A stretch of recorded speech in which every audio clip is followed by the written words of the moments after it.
좀 늦게 왔는데 다 늦게 오셔서 다행히 좀 묻혔네요. 오늘은 대손 하겠습니다. 저번 시간에 대손 이론은 설명을 드렸어요. 간단하게 한번 요약을 좀 해볼게요. 일단 채권은 청구권이죠. 달라고 할 수 있는 권리. 그래서 반대로 말하면 달라고 할 수 있는데 상대방이 안 줄 수도 있죠. 그래서 그때 돈을 못 받는 걸 대손이라고 하고, 이 두 개로 나눴죠. 기말, 기중. 기말은 12월 31일만을 말하고, 기중은 1월 1일부터 12월 31일까지 다 말합니다.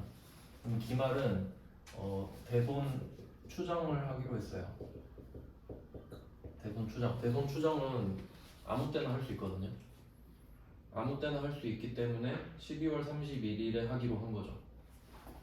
대손 추정은 대손 충당금을 만드는 과정이라고 했어요. 대손 삼각비라는 비용으로 대손 충당금이라는 그 자산 마이너스를 만드는 겁니다. 그래서 그 대손 충당금을 만드는 거를 쓰는 걸 이제 대손 처리라고 하죠. 대손 처리는 그 작년 말에 대손 삼각비로 미리 비용 처리를 해놨던 그 대손 충당금을 꺼내서 쓰는 작업을 말합니다. 대손 충당금이 얼마나 있는지에 따라 회계 처리가 달라지고요. 그 다음에 이 대손 처리 됐던 거를 추후에 회수할 수도 있다고 했어요. 네, 그래서 크게 세 가지입니다. 이렇게 세 가지 있다고 보시면 되고, 그 다음에 또 말씀을 드렸었던 게 이게 이제 대충 얼개고요. 그 다음에 회계 처리하는 방법은 이제 채권에서 시작을 했기 때문에 이 채권의 종류를 나눴죠. 매출 채권이랑 기타 채권으로 나눴습니다. 매출 채권이 우리한테는 중요하거든요. 이때 매출 채권은 외상 매출금이랑 받으러움 두 개가 있는데, 이걸 대손 처리를 할 때 800번 대손 삼각비, 판매비와 관리비이고요. 그 다음에 기타 채권은 900번 기타의 대손 삼각비입니다.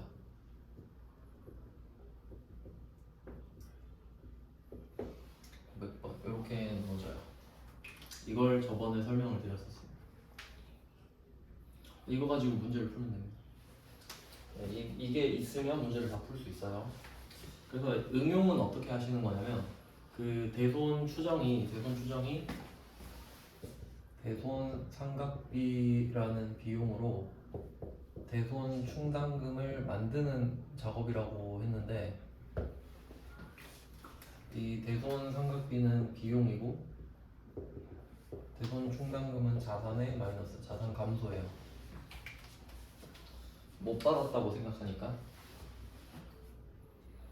그럼 기본값은 대손 삼각비인데, 만약에 내가 그 못 받을 것 같다고 생각하는 자산이 기타 채권일 수도 있잖아요. 미수금을 못 받을 수도 있지 않을까? 이 생각을 하면 그 미수금에 대해서 대손 충당금을 설정하겠죠. 그러면 그때 그 비용 처리는 900번 기타의 대손 삼각비인 거예요. 그러니까 이렇게 응용이 돼야 되거든요.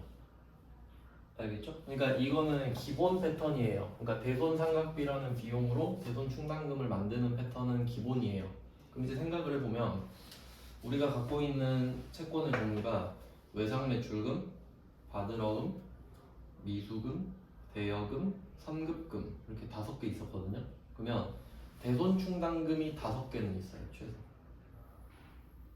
외상 매출금 거 대손 충당금, 받으러금 거 대손 충당금. 그러니까 자산마다 설정하는 거예요. 외상 매출금은 얼마를 못 받을 것 같고, 받으러금은 얼마를 못 받을 것 같고. 근데 미수금은 그냥 뭐 받겠지, 미수금은 안 해야겠다 이럴 수도 있고. 그러니까 종류별로 내가 정해서 금액까지 설정할 수 있어요. 종류와 금액까지. 그럼 충당금은 우리가 갖고 있는 채권의 개수랑 같다고 보시면 되죠. 충전을 할 거냐 말 거냐 문제지. 그럼 그 5개가 있는데, 그거를 충전을 5개를 다 해도 대손 삼각비는 2개밖에 없습니다. 대손삼각비, 기타의 대손삼각비. 외상매출금의 대손충당금이랑 바드러움의 대손충당금은 그 두 개를 만들 때 대손삼각비를 쓸 거예요. 그리고 미수금, 대여금, 선급금에 대한 대손충당금은 3개잖아요. 근데 비용 처리는 다 900번으로 하겠죠. 그러니까 요거를 아셔야 돼요. 입체적으로 생각해야 돼요. 그러니까 이 충당금은 채권의 개수랑 같겠구나. 그리고 대손삼각비는 충당금이 뭐 200개, 300개, 500개가 돼도 무조건 2개, 최대 2개. 그래봤자 800 아니면 900 아닙니까? 요걸 일단 이해하셔야 돼요. 자산의 개수는 채권의 개수와 같지만 비용의 개수는 최대 2개. 이렇게 되는 거죠. 이런 패턴이 뒤에서 또 나와요. 그 감가상각할 때. 일단 뭐 그렇습니다. 대충 내용은 그렇고. 그러면 이제 그 일반전표 유동자산 9페이지죠. 9페이지.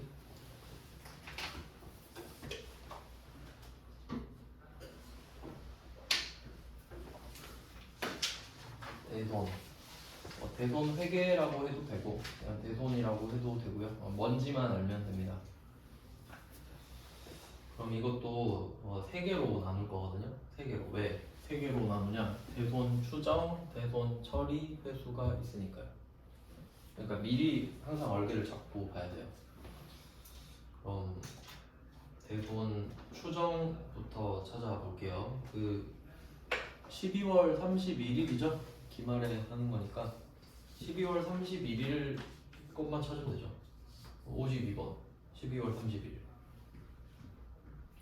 53번 결산일 54번 결산일 그리고 54번은 날짜에 대한 이야기가 없죠. 날짜 이야기가 없으면 그냥 기말이라고 간주하시면 됩니다. 그런 패턴이 왜 그렇게 되냐면 요건 이제 대손 자체에 대한 이야기고요. 이제 프로그램의 구성을 좀 생각해 보면 우리가 사용하는 전표가 매입 매출 전표. 이건 아직 안 배웠습니다. 부가가치세를 안 했기 때문에 이게 메인이에요. 매입 매출 할 때마다 쓰기 때문에 우리의 거래는 거의 매입 매출이거든요. 근데 그게 아닌 일반 전표를 지금 하고 있는 거예요. 그러니까 일반 전표는 정확히 말하면 매입 매출이 아닌 거래라고 하는 게 아니라 부가가치세가 없는 거래라고 하는 게 정확합니다. 그러니까 이 매입 매출은 상징적인 의미예요. 내가 물건을 사고 팔았을 때 그 부가가치세가 붙어 있는데 그걸 관리할 목적으로 쓰겠다라는 뜻이거든요. 그러니까 아래는 부가가치세가 없는 거죠. 그냥 매입 매출이 아닌 게 아니라. 네, 뭐 그렇게 되고 그 다음에 이 일반 전표는 또 2개로 나눠지는데 기말이랑 기중 이런 식으로 나눠지게 됩니다. 기말 기중. 그럼 기말엔 뭘 하냐? 결산을 하죠. 마감을 해줘야 돼요.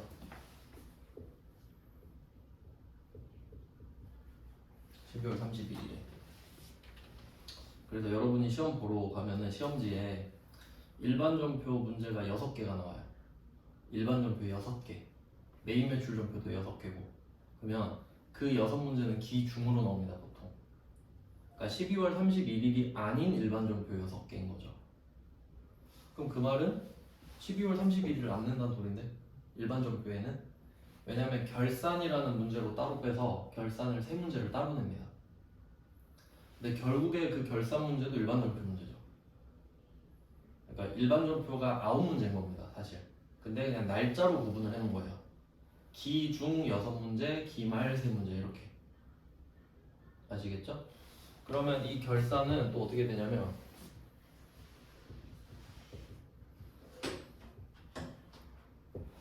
수동과 자동으로 나눠집니다. 수동과 자동. 수동은 우리가 직접 손으로 해야 된다는 소리죠. 매뉴얼. 그 차로 치면 뭐 그 스틱이죠. 스틱. 잘 없죠 요새는. 그다음에 자동은 그냥 오토예요. 거의 모든 자동차가 오토죠. 그럼 이런 느낌인데, 그럼 자동차로 말씀드렸는데 자동차도 그 이종이 편하잖아요. 기어 변속이 지가 알아서 되잖아요. 그럼 그냥 엑셀만 밟으면 되죠. 근데 스틱은 RTM 맞춰갖고 1단, 2단, 3단 이래야 되잖아요. 엄청 불편하잖아요. 그럼 이것도 마찬가지겠죠. 수동이 불편하겠죠. 자동은 편하겠죠. 그러니까 수동이 일반 점표에 직접 적는 거예요. 손으로 직접 한다고. 근데 사실 일반 점표 문제죠 보니까. 근데 반대로 말하면 자동 결산도 있잖아요. 그럼 얘는 분계를 안 해요. 분계를 안 해. 그러니까 이게 편하죠 우리한테는. 그러니까 이건 당연하다고 생각했을 때 상대적으로 자동이 편합니다. 뭐 이런 내용이 있어요. 그러니까 틀이 이렇게 잡히는 거거든요. 그래서 이제 슬슬 좀 말씀을 드릴 건데 그럼 지금 대손 추정이 12월 31일에 하기로 했잖아요. 그래서 지금 52번부터 55번까지가 대손 추정이거든요. 대손 추정. 다 12월 31일이니까. 그럼 얘는 결산이기 때문에 수동인지 자동인지를 파악을 해놓으면 편하겠죠. 자동입니다. 자동 결산이에요. 그러니까 요거는 우리가 실제로 시험 문제로 만나면은 분계를 안 해도 됩니다. 이런 걸 알고 있으면 마음이 좀 편해지죠. 아 이거는 부담이 좀 적잖아요. 내가 직접 이걸 쓸 일은 없겠구나. 알고만 있자. 이 정도로 좀 빼놓으면 돼요. 부담이 좀 적은데 그래도 분계를 한번 보여드리긴 해야 되죠. 이게 여러 개를 넣은 이유가 뭐냐면 다 다릅니다. 일단 어떻게 다른지 설명해 드릴게요. 52번 문제는 12월 31일에 매출채권 외상매출금 받으러 계정 과목 2개만 했습니다. 그러면 여기서 이 괄호 안에 있는 외상매출금이랑 받으러 이 2개는 말을 안 해도 결과는 같습니다. 매출채권은 외상매출금이랑 받으러 2개밖에 없어요. 맞죠? 그러니까 이 외상매출금 받으러움을 말을 안 해주는 게 정상이라고 생각하셔야 돼요. 그러니까 매출채권 말해도 외상매출금 받으러움 2개가 떠올라야 된다는 거예요. 그리고 여기서 1%의 대손충당금을 보충법으로 설정하다라고 돼 있죠. 그러니까 여기서 핵심은 퍼센트거든요. 퍼센트. 그러니까 요거를 자동으로 해줘요 컴퓨터가. 그래서 이때 52번 같은 경우는 설정이라고 돼 있죠. 설정은 없는 거를 만드는 걸 말해요. 그러니까 무에서 유로 만드는 건데 앞에 보충법이라고 돼 있죠. 보충한다. 그럼 보충한다의 뜻을 생각해 보면 만약에 우리가 100을 채워야 돼요. 100으로 만들어야 돼요. 100으로. 근데 이미 30이 차 있는 거예요. 그럼 100을 만들어라 하면 얼마를 보충해야 되냐 뭐 이런 얘기거든요. 그러니까 보충법으로 설정하라는 소리는 부족한 것만 채워라 라는 뜻이죠. 그러니까 100으로 만들어 했을 때 100으로 일단 붓고 보는 게 아니라 그럼 지금 얼마 있지? 30 있네? 그럼 70만 넣어야겠다 이걸 하는 소리예요. 그러니까 당연히 조회가 들어가는 거죠. 내가 지금 얼마 있는지를 알아야 되니까.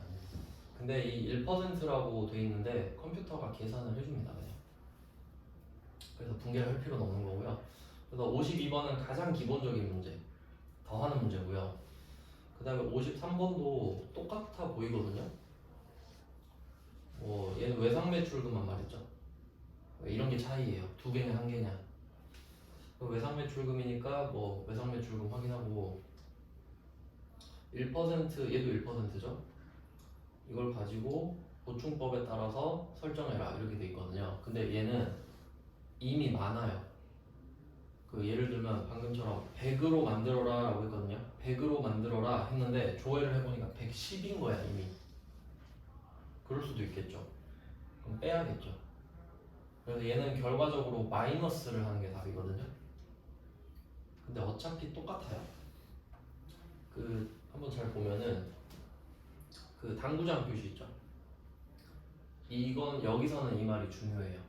이 말이 답을 결정하는 애예요. 반드시 결산자료 입력 메뉴만을 이용해라. 되게 강조하고 있죠. 반드시 이것만 써라. 그럼 약간 뉘앙스가 어떻냐면 선택권이 원래는 2개 이상이 있는 겁니다. 그러니까 원래는 2개 이상의 방법이 있는 거예요. 근데 당구장 표시 달아놓고 이번엔 이것만 해. 다른 건 안 돼. 이 말을 하고 있죠. 그럼 이건 의미가 있는 게 맞죠. 다른 방법을 쓰면 오답이거든요. 그럼 이게 결산자료 입력을 한번 표시해 보세요. 결산자료 입력. 결산자료 입력이라는 메뉴가 있는 거거든요. 왜냐면 메뉴라고 말을 하니까. 근데 그거에 대응되는 게 아까 말씀드렸죠. 메인 매출 점표랑 일반 점표가 있어요. 이때 이 수동 결산은 일반 점표에 쓰는 겁니다. 일반 점표에. 그러니까 수동인 거예요. 일반 점표에 내가 직접 가서 손으로 쓰니까. 근데 자동 결산은 여기다가 하진 않겠죠. 왜냐면 자동으로 해준다 그랬으니까. 그게 결산 자료 입력이에요. 아마 정확하게는 얘도 일반 점표 입력을 하고 돼 있을 거예요. 그러니까 얘 둘은 고유명사예요. 고유명사. 그 메뉴 이름을 말해요. 일반 점표 입력, 결산 자료 입력. 그럼 이건 어떤 말이냐면 결산을 할 때는 방법이 두 개가 있는 거잖아요. 수동과 자동. 그럼 둘 다 해도 상관은 없어요. 왜냐면 결과적으로 똑같거든요. 그러니까 이 결산이란 거는 사실 일반 점표에 입력이 되는 게 목적이에요. 근데 자동 결산을 쓰면 결산 자료 입력이 적잖아요. 그리고 컴퓨터가 이걸 여기다 지가 자동으로 해줘요. 그래서 자동 결산이에요. 그럼 어차피 그게 그거 아니냐 생각할 수 있는데 얘는 분개를 안 해도 돼요. 숫자만 적어요. 그래서 이런 과정이 있거든요. 그래서 결론은 결산의 방법은 항상 두 개가 있는 거예요. 수동, 자동. 그럼 이렇게 해도 되고 이렇게 해도 되는데 자동으로 할 수 있는 애는 자동으로 하는 게 편하죠. 자동 쓰는 게 맞잖아요. 근데 이게 뭘 강조하냐면 결산은 수동과 자동을 다 할 수 있어요. 근데 결산 자료 입력 메뉴만 쓰라 그러죠. 자동으로만 하래요. 그럼 우리한테 좋은 거 아닌가요? 그렇죠. 그냥 어차피 우린 자동으로 하려고 그랬거든요. 약간 이게 그 심리전이에요. 심리전. 그러니까 어차피 제가 이 항목 자체가 대손 추정이라는 항목 자체가 자동 결산이 가능하다 말씀드렸죠. 그럼 자동으로 쓰는 게 맞거든요. 그럼 52번도 자동으로 할 거란 말이에요. 근데 53번도 자동으로 할 거거든요. 근데 괜히 강조하는 거예요. 괜히. 근데 만약에 내가 평소에 수동 결산을 즐겨 했어요. 그럴 수도 있잖아요. 아, 난 그냥 어차피 적는 거니까 내가 적어버려야지 이럴 수 있잖아요. 근데 53번 문제는 그러면 안 된다는 소리예요. 무슨 뜻인지 아시겠죠? 그러니까 그냥 겁주는 거라고. 별로 답에 의미는 없는데 뭐 그런 내용이에요. 네, 그래서 뭐 어차피 더하거나 빼거나 해서 그 뭐 답의 차이는 없다고 보시면 됩니다. 그다음에 54번은 이건 좀 특이한데 외상매출금 잔액의 1%, 단기대여금의 2%예요. 요거는 프로그램을 직접 써야 되기 때문에 일단 좀 간단하게 설명을 드리면은 이런 거는 좀 약간 멘붕용이에요. 멘붕용. 그거를 그 52번 문제랑 비교하시면 되거든요. 그러니까 52번 문제는 항목이 두 개잖아요. 외상매출금이랑 받으러 하나씩. 근데 둘 다 1%죠. 딱 봐도 그냥 뭐 고민할 거 없잖아요. 1%로 하면 되잖아요. 근데 54번은 두 개를 주고 다르죠 지금. 근데 실제로 그 자동 결산으로 들어가 보면은 계산기가 있어요. 계산기가. 추정률이라는 칸이 있는데 결산 영상에 있을 겁니다. 그 이 자동 결산 항목에 들어가면은 추정률 퍼센트에서 칸이 뚫려 있어요. 여기 기본값이 1로 적혀 있거든요. 그럼 뭐 별말 없으면 그냥 1% 그대로 냅두면 돼요. 그리고 1%가 여기 써 있으면은 저절로 외상매출금 잔액을 지가 불러와요. 거기에 1%를 곱해요. 그럼 그게 목표 금액이 되죠. 잔액의 1%가 지금 설정해야 되는 금액이니까. 그러니까 예를 들어서 외상매출금 기말 잔액이 한번 잘 생각해 보세요. 지금이 기말이잖아요. 기말 12월 31일. 결산을 할 건데 내가 이 대손 충당금을 추정할 거란 말이에요. 그럼 이 칸으로 들어왔어요. 하려고. 그러면 내가 외상 매출금 칸에다가 1% 이렇게 1%를 딱 적으면은 지가 외상 매출금 잔액을 알고 있거든요. 그러니까 12월 31일에 외상 매출금이 얼마 있는지. 그럼 거기다 지가 1%를 곱해요. 근데 만약에 이 잔액이 1억이라고 할게요. 1억. 그럼 1억에 1%를 곱하면 100만 원이죠. 그럼 그 100만 원이 목표 금액이 되는 거예요. 그러니까 우리는 내년에 외상 매출금을 100만 원 못 받는다고 생각하자 라는 뜻이에요. 근데 내가 이 외상 매출금에 대한 대손 충당금이 30만 원이 있는 거지 지금. 그럴 수도 있죠. 작년에 쓰다 남은 게. 그러면 지가 1억 곱하기 1%를 하고 마이너스 30만 원까지 해요. 지가 알아서 다 해준다는 거지. 그러니까 1억도 지가 불러오고 1%도 지가 곱하고 30만 원 있는 것도 지가 조회를 해서 알아서 뺀다는 소리입니다. 그리고 그 금액을 여기에 적어줘요. 지가 70만 원이죠. 그러니까 우리는 여기 들어가기만 하면 돼요. 엄청 편하죠. 그냥 52번 들어가서 1% 확인하고 외상 매출금 받으러 온 2개 확인하면 끝이에요. 그래서 그러니까 분개를 안 해도 된다는 소리지. 그러면 54번은 어떻게 해야 될지 생각을 해볼게요. 그러니까 문제는 뭐냐면 이 퍼센트를 적는 칸이 한 개라는 겁니다. 한 개. 그러면 누구는 1% 누구는 2%가 안 된다는 소리지. 그러니까 그 프로그램의 특성을 이용해서 이 문제를 낸 겁니다. 그래서 요거는 그 이런 문제가 가끔 나오거든요. 가끔 제 기억으로 한 3문제? 2-3문제 나왔었는데 틀리라고 내는 겁니다. 사실 해설에도 없어요. 방법이 그냥 금액만 적혀 있어요. 근데 금액은 누구나 찾을 수 있는데 시간이 오래 걸리니까 문제잖아요. 그래서 제가 생각한 방법은 외상 매출금이 1%고 단기 대여금이 2%잖아요. 저는 이렇게 생각했어요. 일단 1%를 적어요. 처음에 1%가 적혀 있으니까 그럼 그대로 냅둬. 그러면 외상 매출금 얼마 이렇게 나올 거 아니에요. 그 결과물을 시험지에 적어놔요. 외상 매출금 얼마 이렇게. 그리고 2%로 바꿉니다. 바꿔요. 그럼 이제 단기 대여금 거 금액이 정확히 나오는 거죠. 근데 걔는 안 적어도 돼. 그리고 2%로 그냥 냅둬요. 그러면 외상 매출금이랑 단기 대여금이 둘 다 2% 기준으로 맞춰져 있겠죠. 그럼 단기 대여금 건 맞죠? 2%가. 그럼 외상 매출금은 틀렸죠. 근데 우리 아까 적어놓은 거 있죠, 시험지에. 그 금액을 옮겨 적어요. 그러니까 이 퍼센트는 계산기 역할을 하는 거예요. 그러니까 그 퍼센트로 바꾸면 그걸 곱해주는 역할만 하는 거예요. 그러니까 그걸 이용해서 1%는 잔액만 확인해서 적어놨다가 최종적으로 2%로 바꾸고 1%만 해야 되는 애만 금액을 아까 그 적어놓은 걸로 바꿔주는 거지. 이해되셨나요? 제 생각에는 이것도 뭐 나쁘지 않은 방법이거든요. 근데 더 좋은 방법을 전 모르겠어서 해설에 답이 없으니까 그렇게 설명을 드립니다.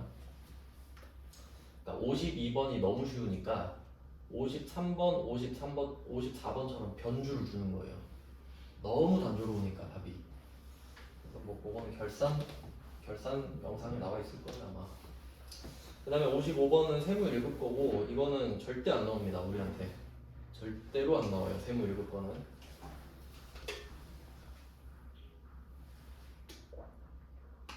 요거는 각각 금액에다가 대손 설정률을 곱해서 구하는 거예요. 가중평균 하는 거예요. 그러니까 어렵진 않은데 안 나와요. 그냥 그렇다고 넣는 거고요. 그러니까 결과적으로 우리 분배를 할 필요가 없습니다 지금. 근데 하면 어떻게 되냐면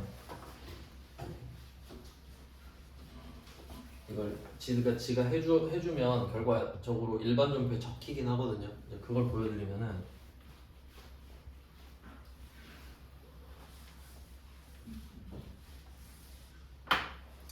52번 문제로 보여드리면은 만약에 우리가 지금 외상 매출금이 1억이 있고 바드러움이 2억이 있다고 해볼게요. 1억과 2억. 그럼 100만 원, 200만 원이거든요.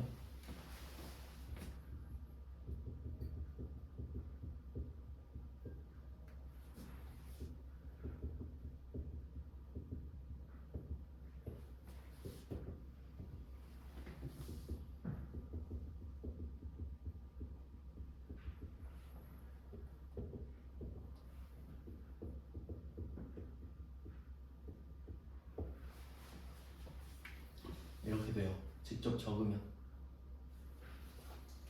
100, 200을 각각 만드는 거니까. 그러니까 대손충당금은 채권의 개수랑 같다 그랬잖아요. 얘네들은 자산의 감소 역할을 해줍니다.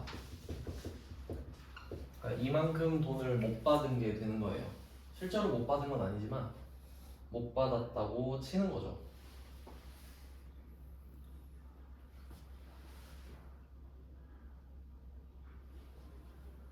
그럼 이런 회계 처리를 하고 나면요, 하기 전보다 자산이 300이 줄어요. 근데 진짜 준 건 아니거든요. 근데 그냥 내 생각으로 줄여버린 거예요. 아, 내년에 300 못 받을걸? 그냥 이래버린 거지. 자산이 줄고, 자산이 줄었으니까, 어쨌든 자산이 줄었으니까 비용이 따라오는 겁니다. 그럼 그 비용 이름이 뭐냐? 외상매출금이랑 바드러움이죠. 어차피 둘 다 대손상각비네요. 둘 다 매출채권이니까. 그래서 차변은 대손상각비가 300만 원이에요. 따로따로 해봤자 합쳐지니까 어차피 비용은 두 개밖에 없다 그랬죠. 800번 대손상각비 아니면 900번 기타의 대손상각비. 근데 둘 다 매출채권이잖아요. 그럼 얘도 대손상각비, 얘도 대손상각비. 그럼 대손상각비 300. 따로 적으셔도 돼요. 따로 적으셔도 어차피 합쳐서 300이 되니까. 그럴 필요는 없죠.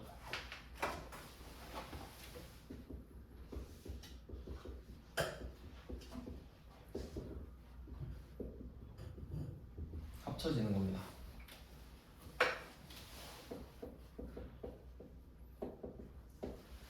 근데 이 회계 처리는 여러분이 직접 할 필요는 없지만 구조를 이해해야 되니까 설명을 드린 거예요. 그러면 54번 답도 한번 유추를 해볼게요. 54번 답이 어떻게 될지.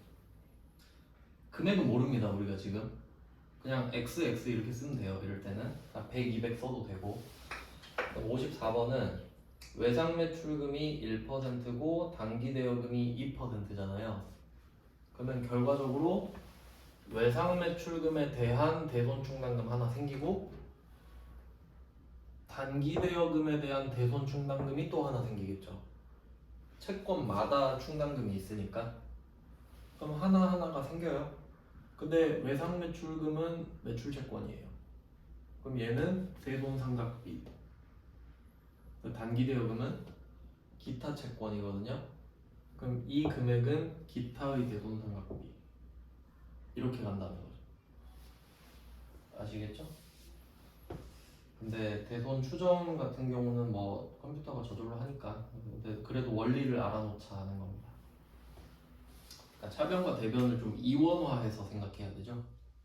그러니까 대변은 반드시 자산의 개수만큼 나오죠. 대손 충당금이 한 개 하라 그러면 한 개, 두 개 하라 그러면 두 개, 세 개 하라 그러면 세 개, 무조건. 근데 차변은 모르지. 한 개일지 두 개일지. 얘네들에 따라 다르니까요. 그 원리를 이해하셔야 됩니다. 자, 그럼 대손 추정은 끝났어요. 네, 대손 추정. 그리고 이 결과를 좀 보여드릴게요. 지금 이거는 우리가 분계를 하는 거는 플러스 마이너스를 하는 거라고 말씀드렸어요. 그러니까 내가 종이에 적고 있는 거 자체가 올리거나 내리거나를 하는 거예요. 그러니까 잔액을 적지는 않습니다. 그러니까 내가 지금 이 상황은 100을 내리고 200을 내린다는 소리죠. 그러니까 300을 내릴 거야 라고 적는 거예요. 그럼 이걸 적고 나면 300이 줄어들어 있는 거지, 결과적으로 그냥.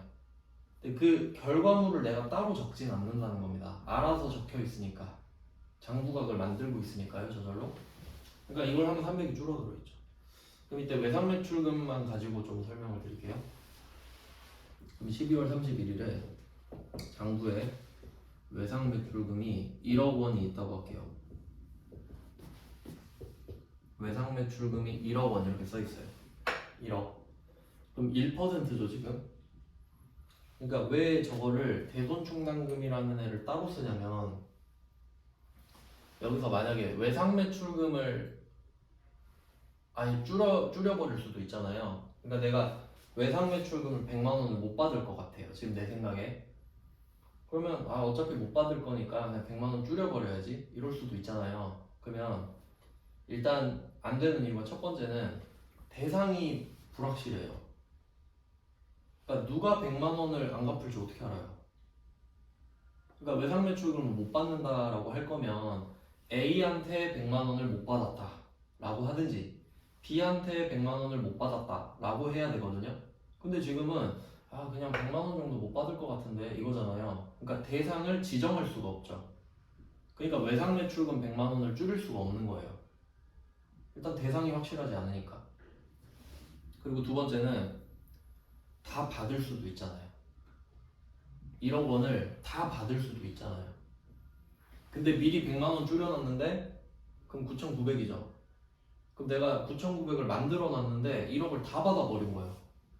그럼 또 안 맞죠, 장부가. 그러니까 그런 이유들 때문에 내가 못 받을 것 같다고 생각한 거는 외상 매출금을 직접 줄이질 않는 거죠. 거짓말이 돼버리니까. 근데 대손충당금으로 바꿔가지고 이건 제 생각인데요 라고 하면 그렇구나 정도로는 해줄 수 있겠지. 저 외상 매출금이 100만 원 없어졌어요 이건 거짓말이고 100만 원 못 받을 것 같은데 이 정도는 그래 네가 그렇게 생각하는구나 라고 볼 수 있잖아요. 그럼 이때 저 대손충당금을 만들면 결과적으로 이 외상 매출금 밑에 차감으로 붙어요. 이 외상 매출금이 자산이잖아요. 그러니까 그 자산의 마이너스로 붙는 거죠. 그래서 이 금액에서 빼는 겁니다.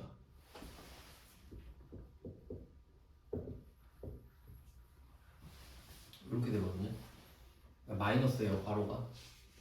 그럼 1억 빼기 100만 원이죠.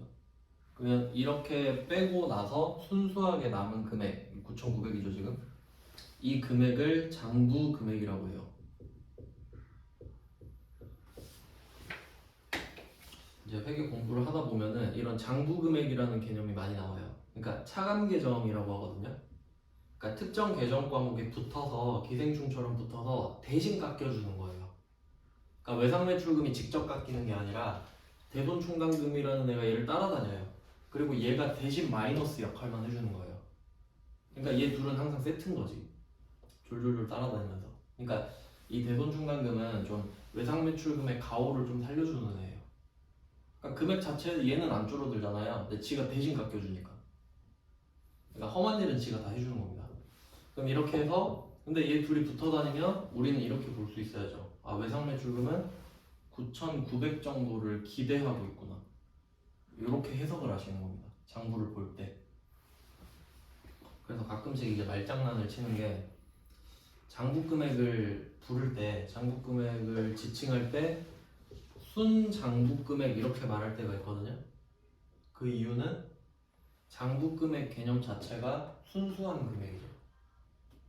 1억에서 100을 뺀 순수한 금액만 말하는 게 장부 금액이죠. 그러니까 순장부 금액이나 장부 금액이나 같은 말이죠. 그러니까 이런 거 말장난에 속으면 안 돼요. 그러니까 이 원리를 이해해야 이런 거에 안 속는 거예요. 왜냐면 이렇게 가끔씩 나오거든요. 근데 공부가 제대로 안 되면 이렇게 돼요. 장부 금액은 아는데 문제에서 순장부 금액이라고 냈거든요. 자긴 처음 듣는 거지. 응용을 못하고 못 풀어버려요. 그럼 그건 의미가 없잖아요. 그럼 다 가르쳐줘야 되잖아요. 그럼 이게 비슷한 맥락으로 이익이라는 개념이죠. 이익. 이거 맨 처음에 배웠던 거거든요. 이익은 수익에서 비용을 뺀 거죠. 이익이라는 개념 자체가. 그럼 혹시 순이익이라고 부르면 어때요? 똑같은 의미죠. 그러니까 이런 식이란 거지. 근데 보통 우리가 단기 순이익이라고 하지 단기 이익이라고는 말 잘 안 하거든요. 그러니까 이런 개념을 좀 잘 알아두세요. 차감이 붙은 애들이 있어요. 그래서 이렇게 되는 거예요. 그럼 우리가 이걸 장부를 볼 때 그대로 해석하시면 돼요. 얘네들은 실제로 1억을 받을 수 있구나. 근데 100만 원을 못 받는다고 생각하는구나. 그럼 회수할 걸로 기대되는 금액은 9,900만 원이구나 라고 해석을 할 수 있는 거예요. 이게 재무제표를 볼 줄 아는 겁니다. 그러니까 이거 하려고 배우는 거고 이런 내용이에요.